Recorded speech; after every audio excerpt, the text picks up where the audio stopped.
In 1998, Robert Bilott is a corporate defense lawyer from Cincinnati working for the law firm Taft Stettinius Hollister.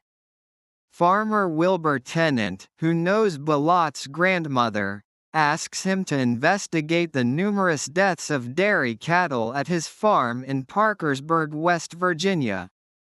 Tennant connects the deaths to the chemical manufacturing corporation DuPont and gives Robert a large case of videotapes related to the case.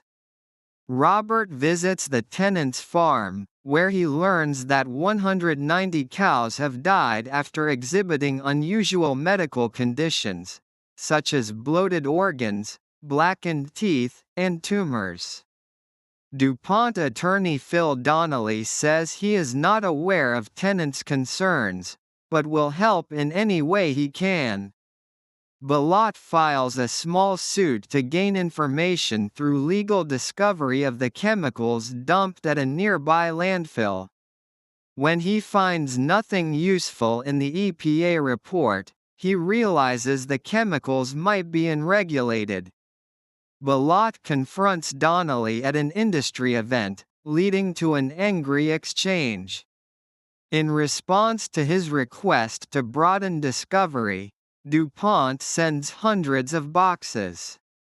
Bilott finds numerous references to something called PFOA, but has difficulty learning about it.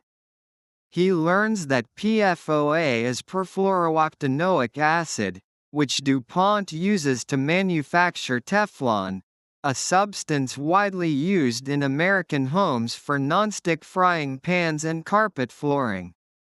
The company has been running tests of the effect of PFOA for decades, finding that it causes cancer and congenital disabilities, but kept the findings private. DuPont dumped several tons of toxic sludge in a landfill uphill from Tennant's farm. PFOA and similar compounds are forever chemicals, chemicals that never leave the bloodstream and slowly accumulate. The local community shuns Tennant for suing their most significant employer. Bilott encourages him to accept DuPont's settlement, but he refuses, wanting justice, and reveals that both he and his wife have cancer.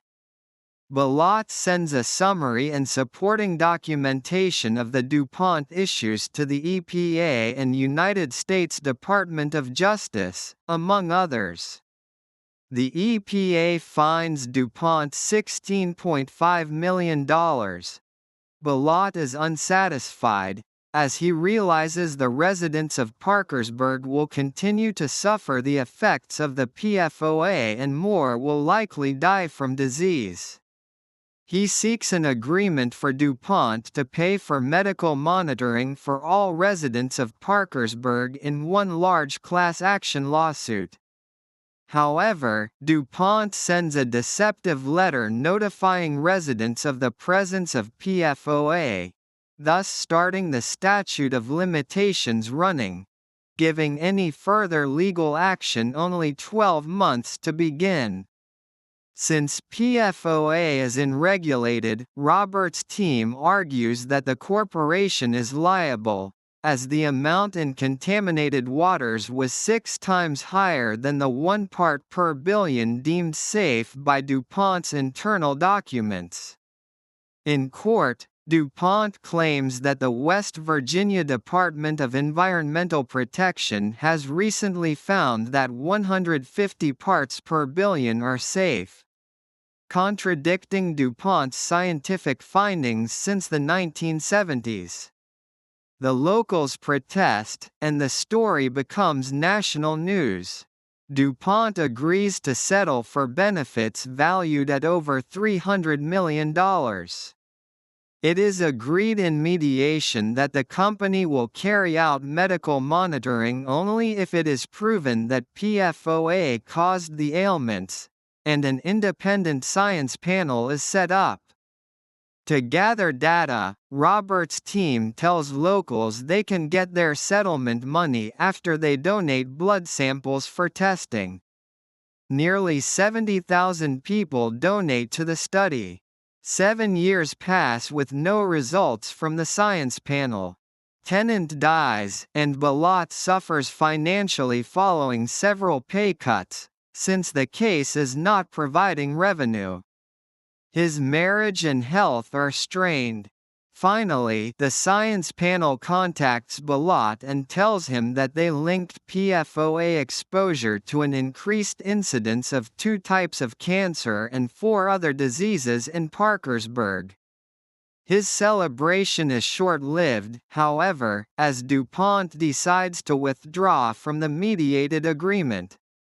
Bilott defiantly decides to sue the company separately for each Parkersburg resident with an illness that would have been covered by the medical monitoring, which currently includes over 3,500 individuals, and juries award his first 3 clients multi-million-dollar settlements. In response, DuPont settles the remaining cases for $671 million.